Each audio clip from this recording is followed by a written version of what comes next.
ਵਾਹਿਗੁਰੂ ਜੀ ਕਾ ਖਾਲਸਾ ਵਾਹਿਗੁਰੂ ਜੀ ਕੀ ਫਤਿਹ।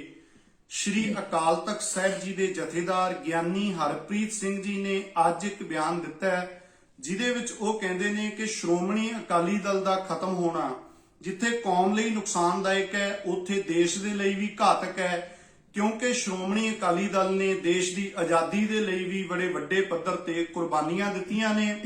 ਗਿਆਨੀ जी ने अकाली दल के वक्रे वक्रे धड़ियां नूं भी कहा है कि वह अकाल तख्त साहिब ते इकट्ठे होण।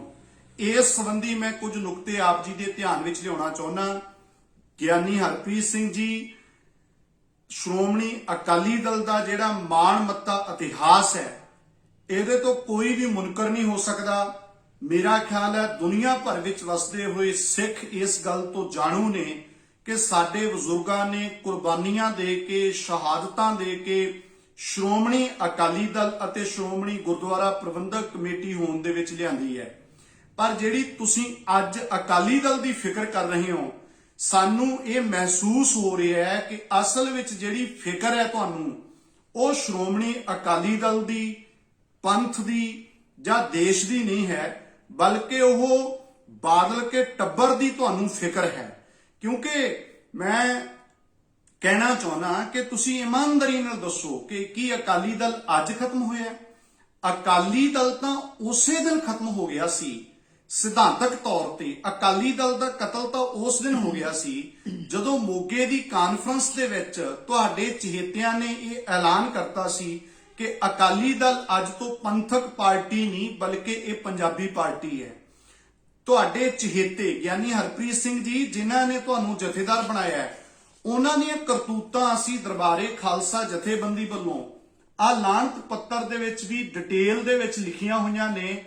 जदों बादल ने सरपंची शुरू की है, जदों वो 1970 दे विच पहली बारी मुख मंत्री बनिया, उथों लैके यह बरगाड़ी कांड तक जिहड़ियां इन्हां ने करतूतां कीतियां ने वो सारियां साडे यह असी संगत दे विच वंडियां ने और पढ़ के भी सुनाइयां ने। मैं कहना चाहना कि देखो पिछली बारी भी 2017 दे विच भी अकाली दल दा हशर बहुत माड़ा होया सी, पर उदों तुहाडे वर्गे जथेदारां नूं किसे नूं इन्नी तकलीफ नहीं सी होई, क्योंकि उदों घट्टो घट जिहड़े तुहाडे खास ने जिहड़े तुहानूं जथेदार नियुक्त करदे ने बादल के वो जित गए सी। पर हुण तुसीं इन्ना ज्यादा चिंतित हो गए हो क्योंकि वेखो राजनीतिक पार्टियां नाल वखरेवें हजारां हो सकदे ने, पर दुनिया भर विच वसदे हुए सिखां नूं मैं समझदा एक सुकून मिलिया, एक हिरदे च ठंड पई है जदों पंथ दे वड्डे गदार जिन्हां नूं जथेदारां ने फखरे कौम दे खिताब दिते, जदों वो बुरी तरह रोल ते पंजाब ने पंजाब दे लोकां ने, तां इहदे नाल सानूं ठंड पई है हिरदियां नूं।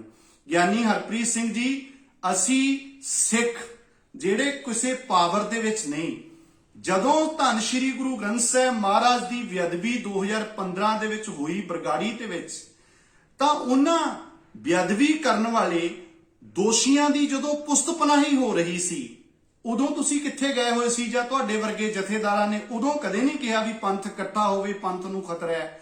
जां फिर इंसाफ मंगण वाली सिख संगत दे उत्ते जो कहर बैबल कला ते कोटकपूरा दे विच वापरिया उदों पंथ नूं कोई खतरा नहीं सी? कि ये अकाली दल उदों जिउंदा सी सिद्धांतक तौर ते? जिहड़े बंदे गुरु ग्रंथ साहिब महाराज की बेअदबी दा इंसाफ मंग रहे ने, जदों अकाली दल की सरकार विच उन्हां नूं गोलियां नाल भुन्निया जा रहा सी, उन्हां ते डांगा भराइयां जा रहीआं सी, मेरे समेत किन्ने बंदियां ते 307 दे इरादा कतल दे परचे पाए जा रहे सी। कि श्रोमणी अकाली दल उस दिन खत्म नहीं सी हो गया? अकाली दल की रूह का कतल बादलों ने उदों नहीं सी कीता जदों सौदा साध नूं बिना मंगिया माफी मंगवाई गई जथेदारां तो। और ये तो अलावा जिहड़े डेरा प्रेमी जतिंदर वीर जिम्मी ते कुलदीप प्रेमी गुरु ग्रंथ साहिब की बेअदबी के दोषां विच साबित हो चुके ने, उन्हां नूं श्रोमणी कमेटी ने दुकान नंबर 61 ते 80 भगता भाईका दे विच दुकानां प्रॉपर्टी दित्ती हुई सी अपनी किराए दे उत्ते। जिन्ना चिर असी दरबारे खालसा वल्लों इत्ते रौला नहीं पाया, तुहाडा जलूस नहीं कढिया टकिया के संगत ने साडा साथ दिता, उदों तुसीं इह दुकानां खाली करवाईयां सीगीआं। मैं किन्नियां कि तुहाडे इह ਤੁਹਾਡੇ ਬਾਦਲਾਂ ਦੀ ਕਰਤੂਤਾਂ ਇੱਥੇ ਫਰੋਲਾਂ।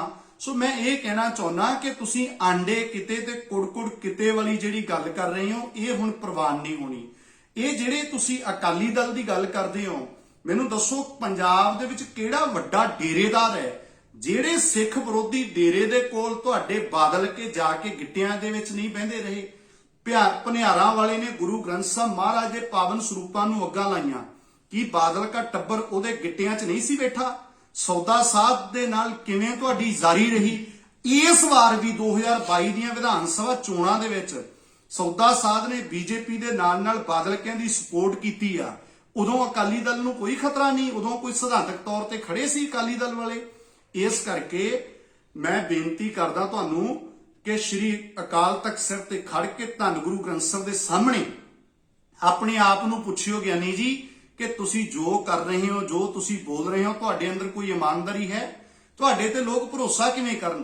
ਤੁਸੀਂ ਸਾਰੇ ਧੜਿਆਂ ਨੂੰ ਕਹਿ ਰਹੇ ਹੋ ਆਓ ਜੀ ਅਕਾਲ ਤਖਤ ਸਾਹਿਬ ਤੇ। ਅਕਾਲ ਤਖਤ ਸਾਹਿਬ ਸਨਮਾਨਯੋਗ ਹੈ, ਉੱਥੇ ਜਾਣਾ ਵੀ ਚਾਹੀਦਾ। ਮੈਂ ਬੇਨਤੀ ਵੀ ਕਰੂੰਗਾ ਸਾਰੇ ਜਾਈਏ, ਪਰ ਤੁਹਾਡੇ ਇੰਨੀ ਹਿੰਮਤ ਹੈ ਕਿ ਸੱਚ ਦਾ ਸਾਹਮਣਾ ਕਰ ਲਓਗੇ? ਬਲਕਿ ਤੁਸੀਂ ਤਾਂ ਜਿਹੜੇ ਲੋਕ ਬੇਅਦਬੀ ਦੇ ਮਸਲੇ ਤੇ ਲੜਾਈ ਲੜਦੇ ਨੇ ਪਿਛਲੇ ਸਮਿਆਂ ਦੇ ਵਿੱਚ, ਸ਼੍ਰੀ ਅਕਾਲ ਤਖਤ ਸਾਹਿਬ ਦੀ ਸਕੱਤਰੇਤ ਦੇ ਵਿੱਚ ਬੇਅਦਬੀ ਘਟਨਾਕ੍ਰਮ ਦੇ ਮਸਲੇ ਤੇ ਤੁਸੀਂ ਵਿਚਾਰ ਚਰਚਾ ਸੱਦੀ, ਇਕੱਠ ਸੱਦਿਆ, ਇਕੱਤਰਤਾ ਸੱਦੀ। ਉਸ ਵਿਚਾਰ ਚਰਚਾ ਦੇ ਵਿੱਚ ਗਿਆਨੀ ਜੀ ਕਹਿਣ ਨੂੰ ਤਾਂ ਉਹ ਬੇਅਦਬੀਆਂ ਦੇ ਮਸਲੇ ਤੇ ਚਰਚਾ ਕਰਵਾਉਣੀ ਸੀ। ਤੁਸੀਂ ਮੈਨੂੰ ਦੱਸੋ ਤੁਹਾਡੇ ਤੇ ਕਿਵੇਂ ਕੋਈ ਭਰੋਸਾ ਕਰ ਲਏ? ਜਿਹੜੇ ਬਾਈਬਲ ਕਲਾਂ ਦੇ 2 ਸ਼ਹੀਦ ਹੋਏ, ਆ ਮੇਰੇ ਕੋਲ ਉਹ ਪੋਸਟਰ ਹੈ ਉਸ ਜਿਹੜਾ ਹੈਗਾ ਗਿਆਨੀ ਆਪਣੇ ਵੀਰ ਗੁਰਜੀਤ ਸਿੰਘ ਤੇ ਭਾਈ ਕ੍ਰਿਸ਼ਨ ਭਗਵਾਨ ਸਿੰਘ, ਇਹਨਾਂ ਪਰਿਵਾਰਾਂ ਨੂੰ ਸੱਦਿਆ ਗਿਆ ਸੀ ਉੱਥੇ? ਨਾ ਇਹਨਾਂ ਪਰਿਵਾਰਾਂ ਨੂੰ ਸੱਦਿਆ, ਨਾ ਲੜਾਈ ਲੜਨ ਵਾਲੀ ਕਿਸੇ ਧਿਰ ਨੂੰ ਸੱਦਿਆ, ਬਲਕਿ ਉੱਥੇ ਇੱਕ ਪਾਸੜ ਬੰਦੇ ਸੱਦੇ ਗਏ। ਔਰ ਇਹਦੇ ਨਾਲ ਸ਼੍ਰੀ ਅਕਾਲ ਤਖਤ ਸਾਹਿਬ ਦੀ ਸਕੱਤਰੇਤ ਤੇ ਖੜ ਕੇ ਬੀਬੀ ਜੰਗੀਰ ਕੌਰ ਉਦੋਂ ਪ੍ਰਧਾਨ ਸੀ ਸ਼੍ਰੋਮਣੀ ਕਮੇਟੀ ਦੀ, ਜਿਹਨੂੰ ਮੈਂ ਆਹ ਸਵਾਲ ਪੁੱਛੇ ਸੀਗੇ ਜਿਹੜੇ ਜੌਲੀਆਂ ਪਿੰਡ ਦੇ ਵਿੱਚ, ਇਹਨਾਂ ਸਵਾਲਾਂ ਦਾ ਜਵਾਬ ਦੇਣ ਦੀ ਥਾਂ ਤੇ ਗਿਆਨੀ ਹਰਪ੍ਰੀਤ ਸਿੰਘ ਜੀ ਤੁਹਾਡੀ ਅਗਵਾਈ ਦੇ ਵਿੱਚ ਬੀਬੀ ਜੰਗੀਰ ਕੌਰ ਨੇ ਜੋ ਉੱਥੇ ਬਕਵਾਸ ਕੀਤੀ ਸ਼੍ਰੀ ਅਕਾਲ ਤਖਤ ਸਾਹਿਬ ਦੀ ਸਕੱਤਰੇਤ ਤੇ, ਕਿ ਜਿਹੜੇ ਸਿੱਖ ਧਰਨਾ ਲਾ ਰਹੇ ਸੀਗੇ ਇਨਸਾਫ ਪਸੰਦ ਲੋਕ, ਉਹਨਾਂ ਨੂੰ ਕਿਹਾ ਕਿ ਬੇਅਦਬੀਆਂ ਦੇ ਅਸਲ ਦੋਸ਼ੀ ਇਹ ਨੇ। ਬੀਬੀ ਜੰਗੀਰ ਕੌਰ ਨੇ ਕਿਹਾ। ਅਸੀਂ ਉਸ ਤੋਂ ਬਾਅਦ ਖੁੱਲੀ ਡਿਬੇਟ ਦਾ ਸੱਦਾ ਦਿੱਤਾ। ਬੀਬੀ ਜੰਗੀਰ ਕੌਰ ਨੇ ਜਦੋਂ ਸਾਡਾ ਕੋਈ ਜਵਾਬ ਨਾ ਦਿੱਤਾ, ਗਿਆਨੀ ਹਰਪ੍ਰੀਤ ਸਿੰਘ ਜੀ ਅਸੀਂ ਅਕਾਲ ਤਖਤ ਸਾਹਿਬ ਤੇ ਪਹੁੰਚ ਕੇ ਤੁਹਾਡੇ ਉੱਥੇ ਬੰਦੇ ਸੀ, ਉਹਨਾਂ ਨੂੰ ਅਸੀਂ ਇਹ ਦੇ ਕੇ ਆਏ ਮੰਗ ਪੱਤਰ ਕਿ ਗਿਆਨੀ ਹਰਪ੍ਰੀਤ ਸਿੰਘ ਜੀ ਸਾਡਾ ਬੀਬੀ ਜੰਗੀਰ ਕੌਰ ਨਾਲ ਡਿਬੇਟ ਕਰਾਓ, ਇਸ ਗੱਲ ਤੇ ਚਰਚਾ ਕਰਾਓ। ਜੇ ਅਸੀਂ ਦੋਸ਼ੀ ਆ ਧਰਨਾ ਦੇਣ ਵਾਲੇ ਤਾਂ ਸਾਨੂੰ ਪੰਥਕ ਰਵਾਇਤਾਂ ਮੁਤਾਬਕ ਸਜ਼ਾ ਲਾਈ ਜਾਵੇ, ਜੇ ਬੀਬੀ ਝੂਠ ਬੋਲਦੀ ਹੈ ਉਹਨੂੰ ਸਜ਼ਾ ਲਾਈ ਜਾਵੇ। ਉਹਦੇ ਤੇ ਤੁਹਾਡਾ ਕੀ ਪ੍ਰਤੀਕਰਮ ਹੈ? ਤੇ ਤੁਸੀਂ ਉਹਦੇ ਤੇ ਚੁੱਪ ਵੱਟ ਗਏ। ਹੁਣ ਤੁਸੀਂ ਸੋਚਦੇ ਹੋ ਵੀ ਇਹ ਜਿਹੜੇ ਸਿੱਖ ਨੇ ਕਿਸੇ ਪਾਵਰ ਦੇ ਵਿੱਚ ਨਹੀਂ, ਕਿਸੇ ਤਾਕਤ ਦੇ ਵਿੱਚ ਨਹੀਂ ਹੈਗੇ, ਇਹ ਜੋ ਮਰਜ਼ੀ ਇਹਨਾਂ ਦੇ ਉੱਤੇ ਅਸੀਂ ਥੋਪੀ ਜਾਈਏ ਉਸੇ ਤਰ੍ਹਾਂ ਇਹਨਾਂ ਨੂੰ ਮੰਨਣਾ ਚਾਹੀਦਾ। ਗਿਆਨੀ ਹਰਪ੍ਰੀਤ ਸਿੰਘ ਜੀ ਸਰਕਾਰਾਂ ਵੀ ਸਾਡੀਆਂ ਦੁਸ਼ਮਣ ਨੇ। ਤੁਸੀਂ ਸ਼੍ਰੋਮਣੀ ਗੁਰਦੁਆਰਾ ਪ੍ਰਬੰਧਕ ਕਮੇਟੀ ਮਾਨਮੱਤੀ ਸੰਸਥਾ ਹੈ, ਪਰ ਉੱਥੇ ਤੁਹਾਡੇ ਵਰਗੇ ਗਦਾਰ ਡੋਗਰੇ ਉੱਥੇ ਕਾਬਜ ਨੇ, ਉਹ ਵੀ ਸਾਡੇ ਵੱਲ ਅੱਖਾਂ ਕੱਢਦੇ ਆ ਤੇ ਸਾਡੇ ਨਿਤ ਨਵੀਆਂ ਸਾਡੇ ਲਈ ਸਮੱਸਿਆਵਾਂ ਖੜੀਆਂ ਕਰਦੇ ਆ। ਸਾਡਾ ਕੌਣ ਹੈ? ਗੁਰ ਮੇਰਾ ਸੰਗ ਸਦਾ ਹੈ ਨਾਲੇ। ਸਾਡਾ ਕੌਣ ਹੈ? ਗੁਰੂ ਦੀ ਸੰਗਤ। ਸ਼੍ਰੀ ਗੁਰੂ ਗ੍ਰੰਥ ਸਾਹਿਬ ਸੱਚੇ ਪਾਤਸ਼ਾਹ ਤੇ ਮੇਰੀ ਕੋਈ ਔਕਾਤ ਨਹੀਂ ਹੈ। ਮੈਂ ਤੁਹਾਨੂੰ ਸਪਸ਼ਟ ਕਹਿ ਦਿਆਂ ਗਿਆਨੀ ਹਰਪ੍ਰੀਤ ਸਿੰਘ ਜੀ ਤੁਸੀਂ ਵੱਡੇ ਬੰਦੇ ਹੋ, ਤੁਹਾਨੂੰ ਤਾਂ ਵੱਡੇ ਬਾਦਲ ਛੋਟੇ ਬਾਦਲ ਬਾਦਲਾਂ ਦਾ ਥਾਪੜਾ, ਤੁਸੀਂ ਤਾਂ ਵੱਡੇ ਹੋ ਨਾ। ਪਰ ਸ਼੍ਰੀ ਗੁਰੂ ਗ੍ਰੰਥ ਸਾਹਿਬ ਮਹਾਰਾਜ ਦੀ ਰਹਿਮਤ ਦੇ ਨਾਲ, ਗੁਰੂ ਕੀ ਸੰਗਤ ਦੀ ਅਸੀਸ ਦੇ ਸਦਕਾ ਸਤਿਗੁਰ ਸੱਚੇ ਪਾਤਸ਼ਾਹ ਨੇ ਸਾਤੋਂ ਗੁਰਮਤ ਪ੍ਰਚਾਰ ਦੀ ਸੇਵਾ ਲਈ ਔਰ ਲੈ ਰਹੇ ਨੇ। ਇਹਦੇ ਨਾਲ ਜਿਹੜਾ ਕੁਫਰ ਤੁਸੀਂ ਤੋਲ ਰਹੇ ਹੋ, ਜਿਹੜੇ ਝੂਠ ਤੁਹਾਡੇ ਬੰਦੇ ਬੋਲ ਰਹੇ ਆ ਜਿਸ ਕਿਸਮ ਦੇ, ਉਹ ਅਸੀਂ ਲਗਾਤਾਰ ਨੰਗੇ ਕਰ ਰਹੇ ਹਾਂ। ਮੈਂ ਹੱਥ ਬੰਨਣੇ ਚਾਹੁੰਦਾ ਜਿਹੜੇ ਲੋਕਾਂ ਨੇ ਪੰਜਾਬ ਦਿਆਂ ਨੇ ਪੰਜਾਬ ਦੀ ਸਿਆਸਤ ਦੇ ਵਿੱਚੋਂ ਬਾਦਲਾਂ ਨੂੰ ਰੋਲ ਕੇ ਰੱਖ ਦਿੱਤਾ ਹੈ। ਗੁਰੂ ਮਹਾਰਾਜ ਦਾ ਸ਼ੁਕਰ ਹੈ ਕੋਟਨ ਕੋਟ ਸੱਚੇ ਪਾਤਸ਼ਾਹ, ਜਦੋਂ ਤੁਹਾਡੇ ਪਾਵਨ ਸਰੂਪ ਗਲੀਆਂ ਦੇ ਵਿੱਚ ਰੁਲੇ ਸੀ ਉਸ ਵਕਤ ਅਸੀਂ ਵਿਰੋਧ ਤਾਂ ਕਰਦੇ ਰਹੇ ਸਿੱਖ, ਪਰ ਅਸੀਂ ਘਰੇ ਬਹਿ ਕੇ ਰੋ ਲੈਂਦੇ ਸੀ ਇਹ ਹਾਲਤ ਨੂੰ ਵੇਖ ਕੇ। ਬਸ ਹੋਰ ਸਾਡੇ ਹੱਥ ਵਸ ਕੁਝ ਨਹੀਂ ਸੀ। ਅਸੀਂ ਤਾਂ ਗੁਰੂ ਅੱਗੇ ਜੋਦੜੀਆਂ ਕਰ ਸਕਦੇ ਸੀ, ਪਾਤਸ਼ਾਹ ਤੂੰ ਕਿਰਪਾ ਕਰ, ਜਿਨ੍ਹਾਂ ਨੇ ਇਹ ਹਸ਼ਰ ਕਰਵਾਇਆ ਤੇਰਾ, ਇਹ ਇਸ ਤਰ੍ਹਾਂ ਦੀ ਬੇਅਦਬੀ ਕਰਵਾਈ ਹੈ, ਉਹਨਾਂ ਨੂੰ ਵੀ ਅਸੀਂ ਕਦੇ ਰੁਲਦਿਆਂ ਵੇਖੀਏ। ਮਹਾਰਾਜ ਨੇ ਏਡੀ ਰਹਿਮਤ ਕੀਤੀ, ਪ੍ਰਕਾਸ਼ ਸਿੰਘ ਬਾਦਲ ਨੂੰ ਲੰਮੀ ਉਮਰ ਦਿੱਤੀ, ਜਿਹਦੀ ਬਦੌਲਤ ਅੱਜ ਬਾਦਲ ਅੱਖੀਂ ਵੇਖ ਰਿਹਾ ਹੈ। ਜੋ ਉਹਨੇ ਝੂਠ ਦਾ ਇੱਕ ਬੁਰਜ ਖੜਾ ਕੀਤਾ ਹੋਇਆ ਸੀ, ਜੋ ਕੌਮ ਦੇ ਨਾਲ ਗਦਾਰੀਆਂ ਦੀ ਆ ਲੰਮੀ ਲਿਸਟ ਹੈ, ਕਿਵੇਂ 1970 ਤੋਂ ਝੂਠੇ ਪੁਲਿਸ ਮੁਕਾਬਲੇ, ਕਿਵੇਂ ਕੀ ਕੁਝ ਕਰਵਾਇਆ, ਉਹ ਸਾਰਾ ਜਿਹੜਾ ਇਹਨੇ ਐਡਾ ਧਾਮ-ਝਾਮ ਖੜਾ ਕੀਤਾ ਸੀ, ਉਹ ਗੁਰੂ ਗ੍ਰੰਥ ਸਾਹਿਬ ਸੱਚੇ ਪਾਤਸ਼ਾਹ ਨੇ ਰਹਿਮਤ ਕਰਕੇ ਉਹ ਸਾਰਾ ਇਹਨਾਂ ਦਾ ਬੁਰਜ ਜਿਹੜਾ ਬੁਰੀ ਤਰ੍ਹਾਂ ਖਤਮ ਕਰ ਦਿੱਤਾ, ਢਹਿ ਢੇਰੀ ਕਰ ਦਿੱਤਾ। ਅੱਜ ਗਿਆਨੀ ਹਰਪ੍ਰੀਤ ਸਿੰਘ ਜੀ, ਅਕਾਲੀ ਦਲ ਦੇ ਖਤਮ ਹੋਣ ਦਾ ਤੁਹਾਨੂੰ ਡਰ ਨਹੀਂ, ਬਾਦਲ ਕੇ ਰੋਲ ਤੇ ਜਿਹੜੇ ਬਾਦਲਾਂ ਦੇ ਰਾਜ ਵਿੱਚ ਸਾਡੇ ਗੁਰੂ ਦੇ ਅੰਕ ਰੋਲੇ ਸੀ, ਅੱਜ ਉਹ ਬਾਦਲ ਕੇ ਪੰਜਾਬ ਦੇ ਲੋਕਾਂ ਨੇ ਰੋਲ ਤੇ।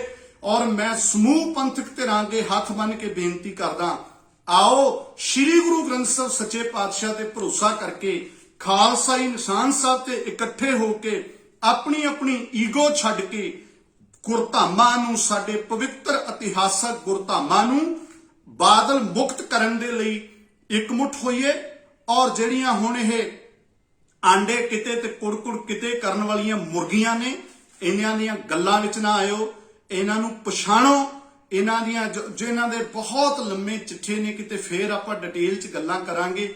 ਸੋ ਹੱਥ ਬੰਨ ਕੇ ਮੇਰੀ ਬੇਨਤੀ ਹੈ, ਜਿੰਨੇ ਬਾਦਲ ਐਂਟੀ ਗਰੁੱਪ ਤੁਰੇ ਫਿਰਦੇ ਆ ਵੀਰੇ, ਆਪਾਂ ਸਾਰੇ ਇਕੱਠੇ ਹੋ ਜਾਓ, ਗੁਰੂ ਮਹਾਰਾਜ ਬਖਸ਼ਿਸ਼ ਕਰਨਗੇ। ਅੱਜ ਬੁਰੀ ਤਰ੍ਹਾਂ ਸੱਚੇ ਪਾਤਸ਼ਾਹ ਨੇ ਬਾਦਲਾਂ ਨੂੰ ਰੋਲ ਕੇ ਰੱਖਤਾ, ਤੇ ਕੈਪਟਨ ਅਮਰਿੰਦਰ ਸਿੰਘ ਜਿਹੜਾ ਇਹਨਾਂ ਦੀ ਪੁਸਤ ਪਨਾਹੀ ਕਰਦਾ ਰਿਹਾ, ਉਹਦਾ ਕੀ ਹਸ਼ਰ ਹੋਇਆ। ਇਹ ਗੁਰੂ ਨਾਲ ਜਿਹੜਾ ਮੱਥਾ ਲਾਊ, ਭਾਵੇਂ ਉਹ ਸੁਰਜੀਤ ਬਰਨਾਲਾ ਹੋਵੇ ਜਿਹੜਾ 1986 ਚ ਬਲੈਕ ਥੰਡਰ ਕਰਾਉਂਦਾ ਹੈ, ਤੇ ਭਾਵੇਂ ਬਾਦਲ ਕੇ ਹੋਣ, ਜਾਂ ਗੁਰੂ ਦੋਖੀਆਂ ਨੂੰ ਬਚਾਉਣ ਵਾਲਾ ਇਹ ਅਮਰਿੰਦਰ ਹੋਵੇ, ਸਾਰਿਆਂ ਦਾ ਮਲੀਆ ਮੇਟ ਹੋ ਗਿਆ। ਹੁਣ ਕਿੰਨੇ ਲੀਡਰ ਤਾਂ ਬੋਲ ਵੀ ਰਹੇ ਆ ਨਾ ਕਿ ਸਾਨੂੰ ਗੁਰੂ ਨੇ ਇਹ ਪ੍ਰਸ਼ਾਦ ਦੇਤਾ, ਤਾਂ ਸਾਡਾ ਹਸ਼ਰ ਇਹ ਹੋਇਆ ਵੀ ਜਿਹੜਾ ਅਸੀਂ ਬਣਦੀ ਕਾਰਵਾਈ ਨਹੀਂ ਕੀਤੀ। ਸੋ ਇਸ ਲਈ ਆਪਣੇ ਗੁਰੂ ਦੇ ਉੱਤੇ ਮੈਂ ਹੱਥ ਬੰਨ੍ਹ ਕੇ ਬੇਨਤੀ ਕਰ ਰਿਹਾ, ਸਾਰੇ ਸਿੱਖਾਂ ਨੂੰ, ਭਾਵੇਂ ਉਹ ਸਿੱਖ ਕਿਸੇ ਪਾਰਟੀ 'ਚ ਨੇ, ਭਾਵੇਂ ਬਾਦਲ ਗਰੁੱਪ ਦੇ ਵਿੱਚ ਨੇ, ਮੈਨੂੰ ਪਤਾ ਹੈ ਬਾਦਲ ਗਰੁੱਪ 'ਚ ਬਹੁਤ ਵੱਡੇ ਪੱਧਰ ਤੇ ਬਗਾਵਤ ਉੱਠ ਖੜੀ ਹੈ। ਸਾਰੇ ਬਾਦਲ ਦਲੀਆਂ ਨੂੰ ਬੇਨਤੀ ਕਰਦਾ ਕਿ ਇਹ ਬਾਦਲਾਂ ਦਾ ਜਿਹੜਾ ਗੰਦ ਹੈ ਅਕਾਲੀ ਦਲ 'ਚੋਂ ਕੱਢ ਕੇ ਬਾਹਰ ਮਾਰੋ। ਜਿਹੜੇ ਕਾਂਗਰਸ ਦੇ ਵਿੱਚ ਸਿੱਖ ਨੇ ਜਾਂ ਆਮ ਆਦਮੀ ਪਾਰਟੀ 'ਚ ਨੇ, ਬੀਜੇਪੀ, ਜਿੰਨੇ ਸਿੱਖ ਨੇ ਕਿਸੇ ਪਾਰਟੀ 'ਚ ਚਲੇ ਗਏ, ਕਿਸੇ ਕਾਰਨ ਚਲੇ ਗਏ, ਸਾਰੇ ਆਪਾਂ ਗੁਰਧਾਮਾਂ ਨੂੰ ਆਜ਼ਾਦ ਕਰਾਉਣ ਦੇ ਲਈ ਲਾਮਬੰਦ ਹੋਈਏ। ਗੁਰੂ ਮਹਾਰਾਜ ਬਖਸ਼ਿਸ਼ ਕਰਨਗੇ। ਜਿਵੇਂ ਇਹਨਾਂ ਨੇ ਮਹਾਰਾਜ ਸੱਚੇ ਪਾਤਸ਼ਾਹ ਦੇ ਅੰਕ ਰੋਲੇ ਸੀ, ਅੱਜ ਇਹਨਾਂ ਨੂੰ ਰੋਲਣਾ ਪੈ ਰਿਹਾ ਹੈ। ਸਾਡੇ ਹਿਰਦਿਆਂ ਨੂੰ ਠੰਡ ਮਿਲ ਰਹੀ ਹੈ। ਸ੍ਰੀ ਗੁਰੂ ਗ੍ਰੰਥ ਸਾਹਿਬ ਦਾ ਕੋਟਨ ਕੋਟ ਸ਼ੁਕਰ, ਭੁੱਲਾਂ ਚੁੱਕਾਂ ਲਈ ਮਾਫੀ। ਜੇ ਇਹਨਾਂ ਦੇ ਵਿੱਚ ਕੋਈ ਸੱਚ ਹੈ ਤਾਂ ਆਹ ਬੀਬੀ ਜੰਗੀਰ ਕੌਰ ਜਿਹੜੀ ਬਕਵਾਸ ਕਰਦੀ ਸੀ ਉਸ ਦਿਨ, ਉਹਦੇ ਤੇ ਅੱਜ ਵੀ ਅਸੀਂ ਇਹ ਸਵਾਲ ਖੜੇ ਨੇ ਉੱਥੇ ਜਿਉਂਦੇ ਤਿਉਂ। ਭੁਲੱਥ ਦੇ ਵਿੱਚ ਅਸੀਂ ਸੰਗਤ ਨੂੰ ਵੀ ਕਹਿ ਕੇ ਆਏ ਸੀ ਸਵਾਲ ਪੁੱਛਿਓ, ਭੁਲੱਥ ਦੇ ਲੋਕਾਂ ਨੇ ਵੀ ਸਾਡੀ ਗੱਲ ਨੂੰ ਸੁਣਿਆ। ਔਰ ਇਹ ਨਹੀਂ ਵੀ ਅਸੀਂ ਪੈਂਡਾ ਛੱਡਣ ਵਾਲੇ ਆ ਜਾਂ ਹੁਣ ਅਸੀਂ ਚੁੱਪ ਕਰ ਜਾਾਂਗੇ। ਇਹ ਜਿੰਨਾ ਚਿਰ ਸਾਡੇ ਸਵਾਸ ਚੱਲਦੇ ਨੇ, ਅਸੀਂ ਇਹਨਾਂ ਗਦਾਰਾਂ ਦੀਆਂ ਗਦਾਰੀਆਂ, ਇਹਨਾਂ ਦਾ ਕਮੀਨਾਪਨ, ਇਹਨਾਂ ਦੀਆਂ ਨਲਾਇਕੀਆਂ ਜਗਜਾਰ ਕਰਦੇ ਰਹਾਂਗੇ। ਬੋਲੀਏ ਸੱਚ, ਧਰਮ ਝੂਠ ਨਾ ਬੋਲੀਏ। ਵਾਹਿਗੁਰੂ ਜੀ ਕਾ ਖਾਲਸਾ, ਵਾਹਿਗੁਰੂ ਜੀ ਕੀ ਫਤਿਹ।